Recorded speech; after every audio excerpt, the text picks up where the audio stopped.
Good afternoon and welcome, Lenox and Parker. I am Crystal Jordan, your editor-in-chief, and we are right back in 2026, a new year with another inspirational cover conversation, a cultural conversation with a young lady who I consider a media mogul in the city of Atlanta. I've known her for years, but a lot of times we know people, but we don't know the inspiration and the motivation behind them. Today, I am talking with media mogul and author Carmen Simmons, and she is here with her new book, Gloria. First of all, welcome, Carmen. Thank you. Thank you so much for coming to talk to me. I know like I said, I've known you for years, but I think sometimes we know people and we see their successes, but we don't know what that driving force is behind them. Right. And for years, I've seen you be the driving force behind others. And so it's interesting for us to get a chance to peel back the layers and learn a little bit about what inspires you. So you have this book, and this is, I think it's an autobiography, a type of memoir. Yeah. It's in the category of historical fiction. Okay. Because the main character is Gloria, but she is inspired by my life. Absolutely. Well, there is a quote that I wanted to start today's conversation with, because I think it definitely sets the tone for this conversation. And you said for children that grow up lose their parents, you will either find a way or you will make one. Mm-hmm. Tell us about why that was important for you to start the book off with that quote. Well, first of all, I'm a graduate of Atlanta University. And when I attended Atlanta, I literally came there I was in survival mode. Mm-hmm. I'm from Brooklyn, New York. Mm-hmm. I needed to figure out how to escape my home. And what I learned and figured out was that was going to have to be through education. Yeah. And once I was there, now I'm completely on my own. I don't even have my family to back up anything. Mm-hmm. And so find a way or make one, which is the motto for the school, has been the driving force for my entire life, because I haven't been handed things. I don't have any parents to run to or other family members that I can ask for things for. I have to figure it out. Mm-hmm. And so that's the driving force. I love that. HBCU, that invaluable experience that so many people had, being able to be at a university that fed their cultural, that beginning. Mm-hmm. It's interesting because I've talked to people, through interviews who've lost parents at age 10, lost parents at age 18, 15, and even later in life. And there's still this void that cannot be filled, and I think it does not. I think sometimes we assume if children are older that they are, they're able to handle it more. Mm. But the older I get, I don't think that's necessarily true. This story, Gloria deals with losing her mother when she's in middle school, right before she goes to high school. Mm-hmm. She's 14. Right before high school. Just a very important time in a young woman's life. Yeah. Talk to us a little bit about how Gloria was able to take that loss and not just fall apart. Yeah. She continued. She was the oldest daughter, which we connected on that. Definitely. Yeah. That oldest daughter, there's a lot to unpack behind that. But she had siblings. She was like her mother's voice in many ways. What do you think pushed you through or pushed Gloria through during that time? She really didn't have time to deal with the trauma of losing. Mm-hmm. She kind of already knew that it was happening, because even though Gloria doesn't find out until later why her parents died, there was always the feeling that they were going to die around. Mm-hmm. So it was almost like grieving before it happens. And then once it's happening, now it's go mode. Mm-hmm. And with younger siblings who really don't understand even more, now it's time to take care of them. Mm-hmm. So you don't really have time to be sad or to deal with your own feelings. Mm-hmm. Even the moments that you do, there's always something that's going to snap you out of it. Right. So you just continuously moving. So school, friends, music, those were all outlets, but there really wasn't any time to just be sad and deal with yourself. And at the time, there was no therapy offered. Right. So Gloria never goes through those things. So school, friends, teachers, that is her therapy. Mm-hmm. Life. now that you are an adult and you've, probably had some therapy, probably had some experiences where you could look back, reading the story, you see Gloria, even as a little girl, is always concerned about her mom coming home. She's like waiting for her.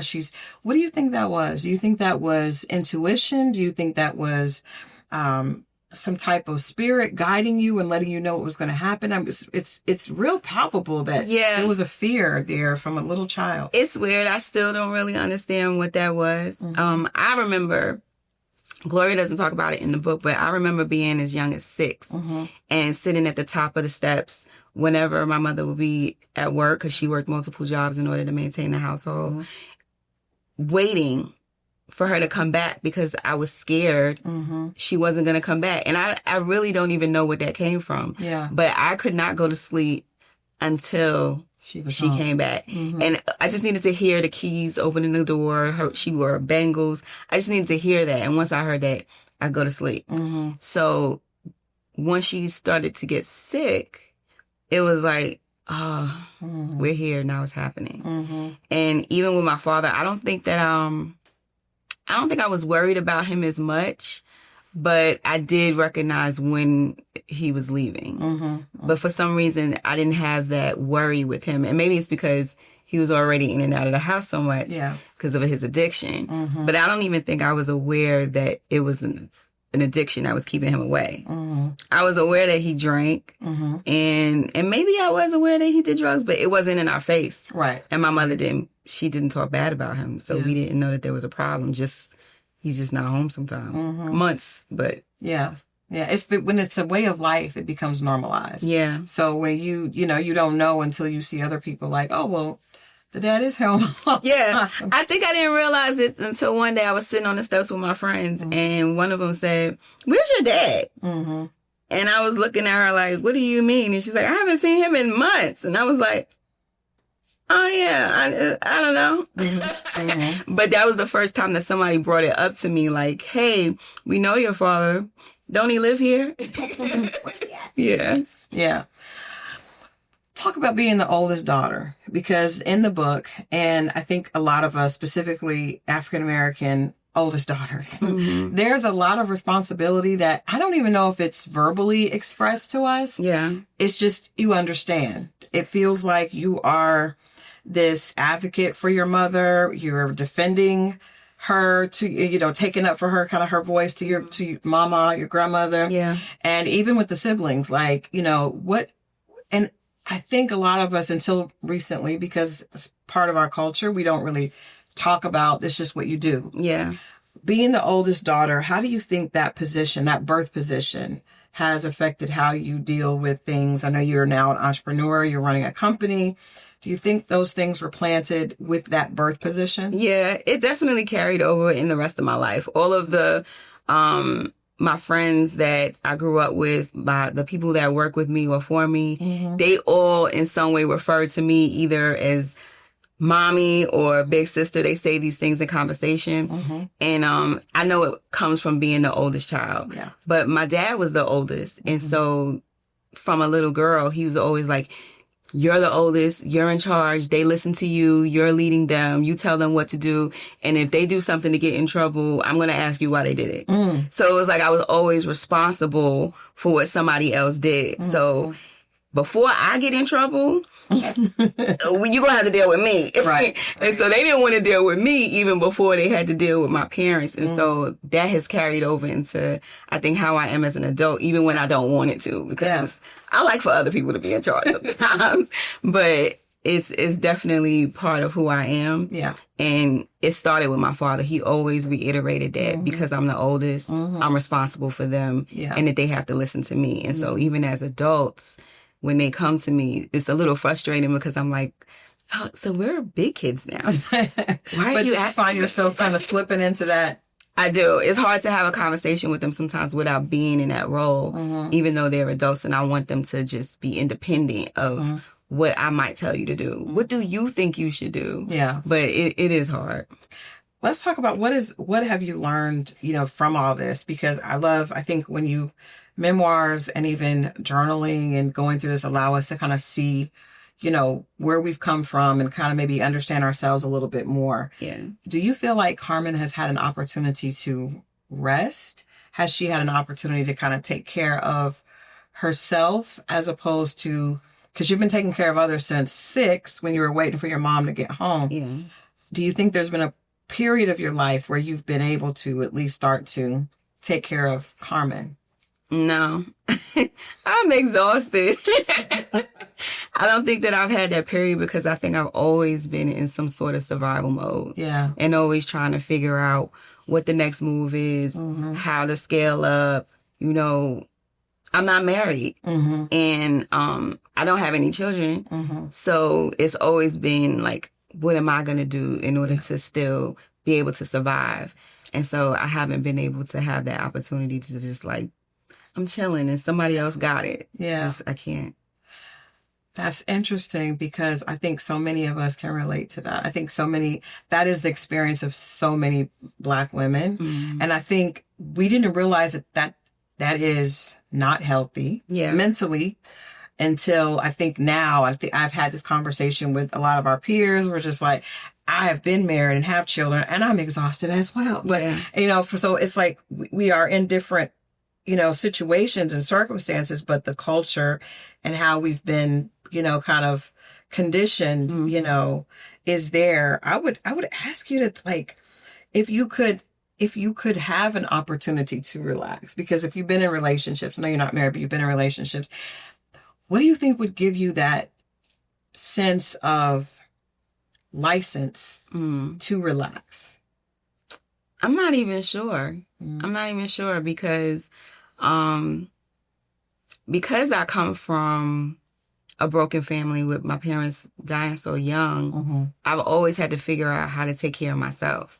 Because even though my mother did do her part in leaving what I think is enough to take care of us without someone else being burdened with us, it wasn't used appropriately. Yeah. So even as a kid, it was like, okay, I got to get a job. I'm in high school, but I got to get a job. I got to figure out how to make sure that I have what I need. Not that, a roof wasn't provided, but once she died, and because my father wasn't in the home, our house became like someone else's. Yeah. We We went from what looked like the Cosby Show to complete chaos. People living with us, and it was a lot. Yeah. And so I've always since then been I have to figure out how not only am I going to take care of myself, but to do it in a way that my siblings recognize what they need to do to then take care of themselves. So what I have learned is that we've all come from the same place and same tragedy, but we experienced it differently. Yes. So therefore we are completely different people in life.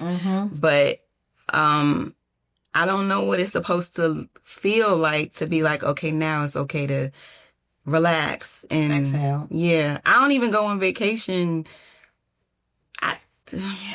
We gotta work a little bit on this, Carmen.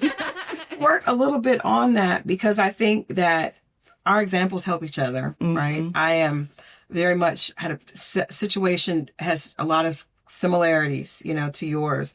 But I would ask you, I've asked myself this in therapy and I'm still looking for an answer, but I would ask you, you have found a way, right? I don't know if there was necessarily one made for you, but you definitely found one. You were able to be successful in a city that definitely judges you on merit, right? And staying power. I think a lot of people can create what looks like success, but to be able to maintain and stay there takes true grit and it takes true sustenance. So you've made a way.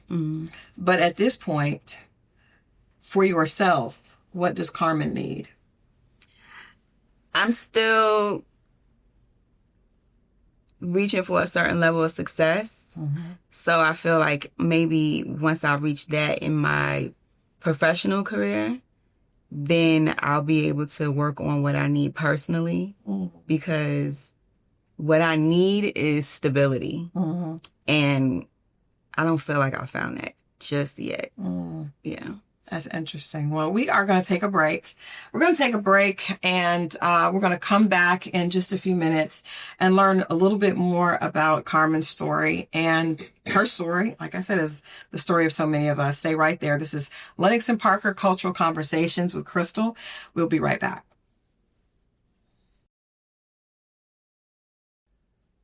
Welcome back. This is Cultural Conversations with Crystal here on Lenox and Parker, and we are talking with Carmen Simmons. Carmen Simmons is a media mogul. She's the owner of NStyleAtlanta, and she is also the author of Gloria. We're talking a little bit about this book that acts as a memoir, but she's called it historical fiction. And when I read the book, I know definitely anyone that knows you knows you're from New York. Mm-hmm. You definitely come, you've been in Atlanta forever, but you definitely still have New York style. And the book does a lot to connect the reader with the culture of New York, specifically musically at that time. Why was music why was it so important to really kind of chronicle the story along with what was happening musically at the time? Music saved my life, even though I'm not a musician or in the arts in that way.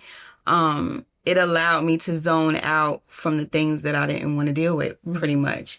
There's probably a song for every single situation that I've ever encountered as a teenager. And so I thought that was important for the readers to see about Gloria, because, you hear a song and you think back, it brings you back to a certain time in your life. Mm-hmm. That's exactly what it was for me, because there was so much chaos going on. Yeah. And so my outlet was standing in front of the radio and listening to the countdown or to the mix show. Mm-hmm. One of my cousins who, at the time was one of my idols, he worked in the music industry, and sometimes he would take me to the Uptown offices or whatever label he was working at the time. So I met a lot of people when I was younger. Mm-hmm. And, I come from a musical family. Yeah. So it was always there, and it was my resource. Mm-hmm. I wonder if young people today will have that same experience. I know. The music really, there weren't that many opportunities for us to connect culturally. So music was that. Yeah. Do you think that young people today will have that same experience? I'm not sure that they will, because the music is so different. Like, the writing is different. Yeah. I felt like when we were growing up, the writing definitely reflected the times that we were in. Mm-hmm, mm-hmm. And if the music right now is reflecting the times that they are in, I am afraid. I think, but I think our parents probably felt like that. Same way about it. Yeah. I don't know. We'll see. We have to see. But I listen to my parents' music. Yeah, yeah. But see, my daughter listens to our music. Okay. And she always says that she appreciates our music. She was raised on it, but she appreciates our music more than the music they have today. Yeah. We'll have to see. We'll check in 20 years. Right. if the things are the same. But before the break, we were talking a little bit about your story, and you mentioned you guys went from what looked like the Cosby Show on the outside to kind of scratching and surviving, chaos everywhere. Yeah.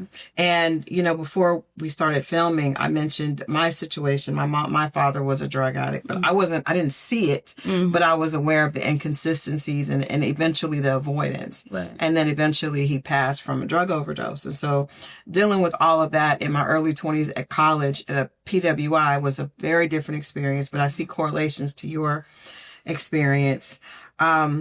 Reading the book, it felt like Gloria was not really able to kind of understand what was happening to her mother because she was having to show up, right? Mm-hmm. And then there's a time when Mama, her grandma, says, well, your dad killed your mom. Mm-hmm. And at that point, now we got questions. Yeah. Was that a pivotal point for you, realizing that he was somehow involved in what happened to your mom? I think in the moment of her saying that, it felt mean. Mm-hmm. And because I didn't really know what happened, it just felt like she was being mean. Yeah. And that she just resented him being in her life because everyone knew that he was an addict. Yeah. But I didn't really understand, why would you say that? And so I think at the time it was more focused on, why would you say that to us? Why would you make that announcement? Mm-hmm. But later in life, and she died a few years ago at 95, but the older she got, she started to talk more. Mm-hmm. And she made that same statement about her parents. Wow. And so in talking to her, I realized that she was correlating her experience with mine because her mother died around the same time. I think she was at 13 or 14 years old. And she blames it on her father, which it was a more violent act, but just a correlation of it's because of him. Yeah. And so I think she was looking at me or at my siblings as herself. So she didn't console us in the way that you would think. She didn't put us first in the way that you would think. But I think that she was reliving her own experience. And that allowed me to have a little more empathy for her because I was angry with her for a really long time. Yeah. And I kind of let it go in a conversation once where I just came out and asked her, like, why are you acting like this? And why does my aunt act like this? And why do y'all do this? And she glazed over like I didn't say anything. And I said, you know what? One day you're going to have to deal with that with God. Yeah. So I'm going to forgive you. I'm not going to ask you this again. We're going to leave it there. Yeah. But I was still a little angry with the fact that she just wouldn't even discuss it. But then when we started talking about her life, which was years after that conversation, I realized, oh, you dealt with some things that from the surface seem similar. And you just treated us the way somebody treated you. She didn't have anyone to save her, so she definitely could not save you. I remember even with my aunt one time, I called her crying about some stuff that was going on in the house. And she said, no one came for me, so you're going to have to figure it out too. Yeah. And in that moment, I realized, oh shit, there's no one No one's coming to save us. So now I gotta figure it out. Like, 'cause, you know, I have younger siblings. Yeah. My father has always said, you are in charge of. Yeah. So now I gotta be the boss of everybody. And so I got older siblings in the house. If you fuck with them, you fuck with me, I'm gonna fuck with you. And that was just how it was gonna be. Oof.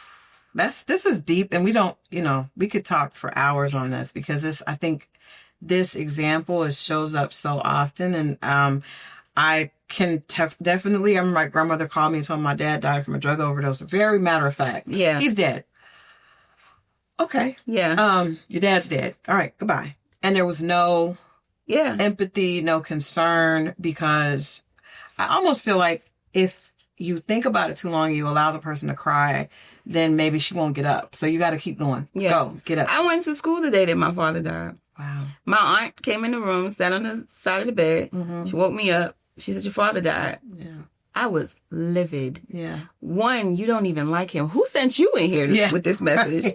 What? Who sent you? And when my mother died, I found out first by accident because the hospital called to speak to her oldest child, not realizing that I wasn't an adult. Wasn't an adult. And you mentioned, but you said you knew when you looked out the window, even that she... Oh, I knew she wasn't coming back. Yeah. So, and I regret not going to the hospital those few days because I did know, but I just couldn't bring myself to be there for it. So I just kind of kept going on like it wasn't happening. Like I asked her for permission to go to the movies. I talked to her like she wasn't in the hospital, even though I knew. And I cried once with my boyfriend at the time. He was... He was like, what is wrong with you? And put his mother on the phone. Yeah. And so she talked to me and she prayed for me and she was like, you have to go see your mother. Yeah. And so when I decided to go is when she went. But they called first by accident. And then they hung up on me because they realized, oh shit, she's a kid. Yeah. So when they rushed out of the house to go, I knew where they were going. But my brother and sister, I don't think we're as in tune. And we still really haven't talked about it in that way to know, but they went to the hospital, came back, called us up to the top floor. I live in the brownstone. They called us upstairs. Everybody's gathered in the room and then just said, your mother died. Yeah. That's it. Yeah. That was the way, I think. And I think what it was, it being AIDS. Right. That's what no one wanted to say that. No one wanted to say that. At that point, AIDS was this three-letter monster that nobody really understood. Yeah. There were a lot of connotations, and it came from, something that was not acceptable, an alternative lifestyle at that point. What did you think? Because I remember it became like very popular to see on the news and to hear about Magic Johnson and a few other stars that were not African American, but it did seem like this thing. No one said that word in my house. And so I don't think I ever even verbalized it too until I became an adult and really had to think about what actually happened. But no one ever talked about that. I heard a conversation by accident. And I'm going to say by accident is because I don't think that they were always being conscious of the fact that we were in the house. You guys are loud. But they were talking amongst themselves loudly, drunk. And then you hear it and you're like, okay. But in my mind, I kind of knew that. It's just that no one verbalized it. Okay. And then things started to make sense because immediately after she died, everything that belonged to my mother was gone immediately. Because and my grandmother moved around with gloves on. Wow. So it was it was also like, why you don't want to touch anything? But us being her children and us not knowing, like we didn't act like that. We didn't act like you can't touch her, but we did see the medicine, and we did know that she was drastically different from what we normally see. But I also recognize that my grandmother is acting like you cannot touch anything. So when she died, everything was gone. It was like she didn't exist. Wow, that's heavy. That's very heavy. So explain to the viewers that may not kind of be following the story. Yeah. What exactly happened? Your father had... So my father was a drug addict. I didn't realize that until I was an adult. I thought it was just alcoholism. I have seen him drunk before. So I can only assume, because I don't think that my mother did drugs at all. She used to manage a congressman. Her funeral had a lot of politicians and all of that stuff. I don't think she was in that world at all, but she was attracted to the bad guy. And so he was an addict. I think that she contracted it sexually. I really don't know when, because again, no one discussed it. But I do remember coming home from vacation, and she had, over the summer, had went from maybe being a little bit heavier than I am right now to 100 pounds. Like when I walked into the kitchen, she was unrecognizable. Like, what just happened? And I think in that moment, I knew, like, okay, this is about to really happen. Like, she's gonna die. Cause she just looked too different. And then, but my father already didn't live in the house. She put him out when I was 12. And so at this time, when she started to lose weight, I was about 13. Okay. And, so he already wasn't really around, but he never looked sick. It never looked like anything was wrong with him. Like, so was he sick also? No, he never looked sick. He looked exactly the same up until he died. So, it was strange for me for her to be sick and him not to be sick. So then it was still confusing. Like, well, does this have to do with him? Because he's not sick. Right. So when she died, my grandmother explained that she was going to go get a checkup. And, that's when I saw her leave from out the window. And my gut was like, she's not coming back. And about 3-4 days later, she died in the hospital.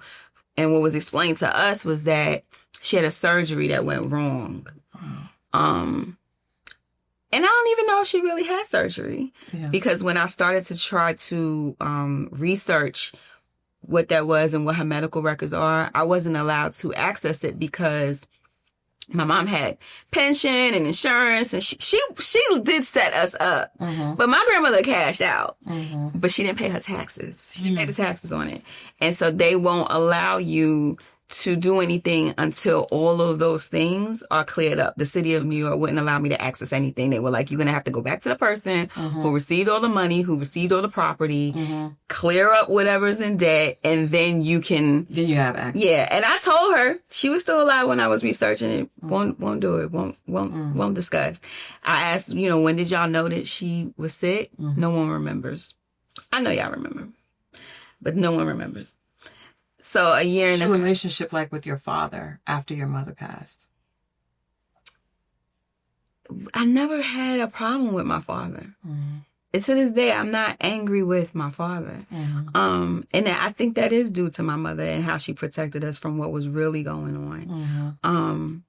She put him out when I was 12. She just one day was like, if your father comes to the door, when he rings the bell, don't let him in. And so what I learned is he stole a Tupperware out the basement.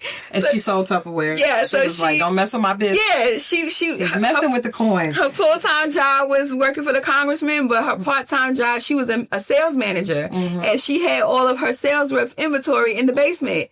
And he sold it. And so I always would joke to myself, like, because one time my friends told me they saw him panhandling. And so that made me think about, like, where in the hell did he sell Tupperware? This grown 6-foot man, and he's a good-looking man. Where did he go with the Tupperware? And how much did he sell it for? But it was bad, so she said he can't come back. But we were still cool. He would just find us. He would find us. He knew what schools we went to. He would pop up. And so it was kind of like normal where he didn't live there, so to see him randomly wasn't a big deal. Yeah. So, it's interesting. I think Kevin Hart talks about that. His mom banned his father from the house. Yeah. He couldn't come past certain steps. Yeah. And I think my mom at some point, because she didn't want us to be affected by my dad's addiction, she just cut everything off. Yeah. Like, and could have helped because I didn't have to see that. Yeah. Because you're thinking, I thought like you, like, what is this, man, look, this is desperate. Like, why is he addicted and can't get himself clean? Yeah. Later on, when I, processing and thinking about things, it did upset me that when I realized, like, hey, when she died, they were actually still legally married. And he didn't get to see her before she died because my mom's family wouldn't allow him up in the hospital. Yeah. But I was thinking about it and I was like, yeah, but he was her husband. So he actually could have trumped what they were saying and said, I'm her husband, I'm coming up, and y'all have to leave. He wasn't allowed to be at the funeral. His family told me that he was there, but I don't remember seeing him, but they said that he was in the back of the church, and he stayed back there because my mother's family was like, he can't come up front. But I was like, why didn't he assert himself more? Because we are his children. This is my mother's house, and that is your wife. So technically, he should have been the one that had he should have been the one finances to come. And said, even if he understood I can't actually take care of them, he definitely, I thought or feel, he could have made directives to say, this is where they're going and this is what they're going to do, because he knew that the people that we were with were not necessarily equipped to take care of us. Not because they didn't have families and children, but because of the circumstance. It was hostile. Yeah. I don't know, but I would assume, because I know with my father, he just felt like because of what he was going through, that he was not, like, he didn't trust himself. That's what my cousin told me, who's in his generation. Yeah. She said, even though all of what you're saying is true, I don't think that, his name is Ricky. She's like, I don't think Ricky thought that he could assert himself in that way. And he did feel responsible for what happened. Yeah. And so his fear of, or his regret and whatever he felt about it is what kept him from asserting himself. She was like, he just never would have did it. Yeah. But I wish that he did. Yeah. I mean, this is a lot, but I want to ask you this, doing this book, writing this book, even talking about it, because I remember having a conversation with you about this, not as in depth before you wrote the book. How has this helped? How has this healed you? Just getting this all out and putting it in actual project, words, something that you can sell, but most importantly, just getting it all out. It was therapeutic to have to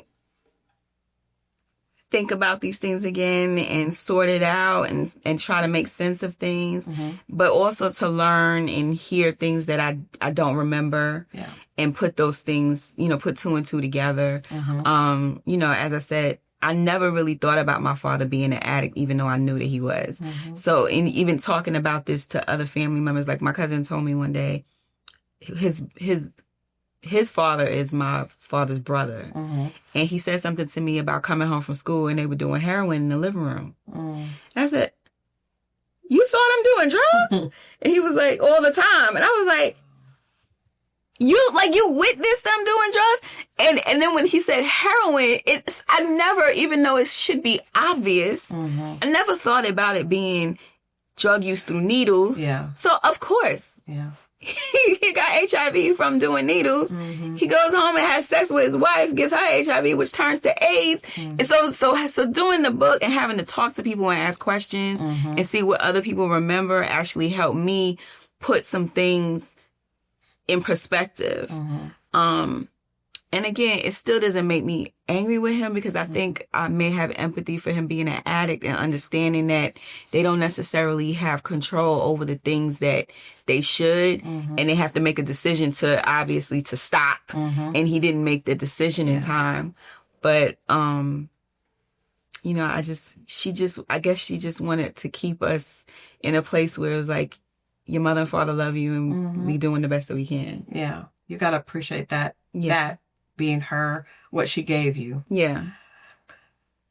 Looking back, what did Carmen need that she did not have? Like if you could go back and give her something, you know, because I would say, Crystal and just kept a lot in. And there was no safe place to put it down because I was that oldest child was protecting my mother, taking care of my little brother, didn't really understand what was wrong with my dad. And there was not really a place to put anything down. So I carried it and then really have a hard time as an adult putting anything down. Yeah. So can you think if you could go back and see this little girl who's adorable here, you got to picture yourself here on the book. What would you give her? Carmen needed everything because Daddy was gone.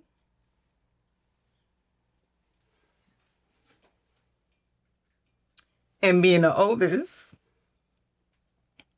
you gotta take care of everybody. And you gotta defend everybody. So in a way, I had to pretend like those people existed. Yeah. And I found that, luckily, Can we get a tissue? Can we get a tissue? I found that, luckily, in some of my friends. A lot of them did know what was going on. Yeah. I don't even remember how. Probably just being around. But I used school as an outlet. Yeah. I was student body president the whole time I was in high school. I was captain of the...